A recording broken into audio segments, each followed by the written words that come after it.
ඔන්න ඉතින් අද එන්න නම් ටිකක් පරක්කුණා තමයි. බලාගෙන හිටියද? නමුත් ඉතින් ඔයාලා දන්නවනේ කොහොම හරි මම එනවා කියලා. ඉතින් ඔන්න සුපුරුදු විදිහටම අදත් මේ ඔයාලට අරගෙන එන්නේ හිතට දැනෙන සිදුවීම.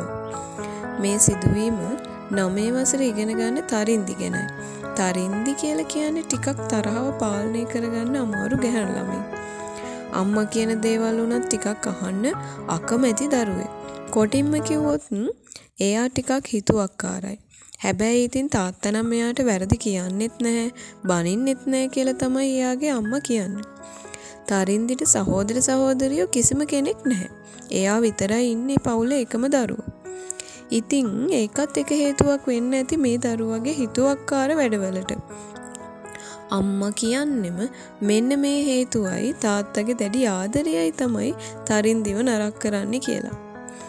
ඉතින් කොහොම හරි මේ දරුවගේ තනිකම මකා ගන්න එයා අම්මගේ ෆෝන් එක හැමදාම බලෙන් ගන්නවා කියලා තමයි එයාගේ අම්මා පන්ති බාර ගුරුතුමිය හම්බ වෙන්න එක් දවසක් එන්නේ.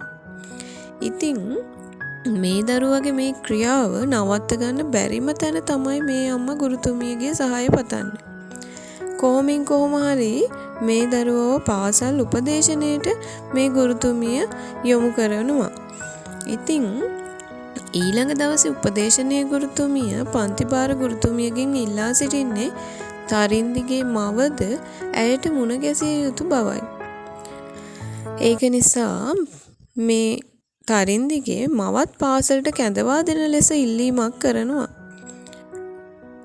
කොහොම නමුත් පෙර දිනයන්ට වඩා ඊට සමීපව තරින්දි සමග කටයුතු කරන්නත්, ඇය සමග වෙනදට වඩා කාලය ගත කරන්නත්, ඇයව ගෙදර වැඩවලට සම්බන්ධ කරගන්නා ගමන් නැගේ පාඩම් කටයුතු ඇයත් එක්කම කරන ලෙසට තරින්දිගේ මවට උපදෙස් ලැබුණේ මෙන්න මේ ඉල්ලීමෙන් පස්සේ ඇය පාසලට ආවට පස්සේ.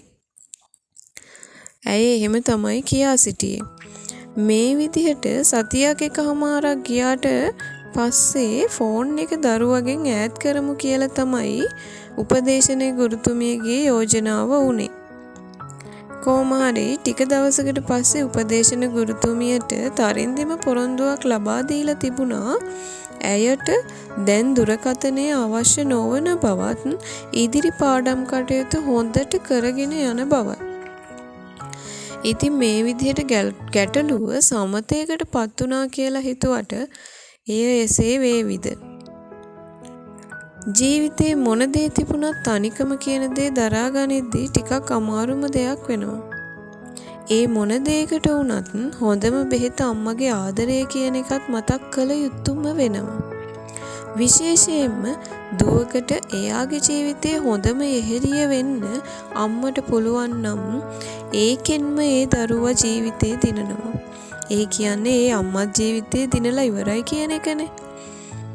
අනිත් කාරණේ තමයි දරුවෙකුට තමන්ගේ කියලා සහෝදරයෙක් හරි සහෝදරියක් හරි ඉන්නවා කියන්නේ තමන්ගේ අදහස් හුවමාරු කරගන්න කෙනෙක් ඉන්නවා. විශේෂයෙන් දුකකදී විශ්වාසයෙන් යම් දෙයක් අදහසක් බෙදා ගන්න ශක්තියක් වෙන්න මේ සහෝදරකමට පුළුවන්. කොටින්ම කිව්වොත් ගහ ගන්න හරි බැන ගන්න හරි සහෝදරත්වයක් තියෙනවනේ. මොන තරහ තිබුණත් ගැටලුවකදී තමන්ගේ ලේ උණු වෙනවයි කියනවනේ. කොහොම නමුත් මේ සිදුවීමෙන් කියන්න හදන පණිවිඩය පැහැදිලි ඇතැයි කියා මා සිතනවා. ඉතින් අපි අපේ සබඳකම් ශක්තිමත් කරගනිමු. ඉතින් මේ පොරොන්දුවෙන් පස්සේ තරින්දගේ ක්‍රියාකලාපය කෙසේද කියා දැනගන්නට ඔයාලා කැමති නම් part 2 කියලා කමෙන්ට් එකක් දාගෙන යන්න. මේ සිදුවීමෙන් පස්සේ තරින්දිගේ හැසිරීම ඔයාලා හිතනවට වැඩිය වෙනස් වුණා. ඒක ගැන දැනගන්න ආයෙමත් හමු වෙමු. ඉතින් ආයෙමත් හමු වෙනකන් සතුටින් පරිස්සමින් ඉන්න.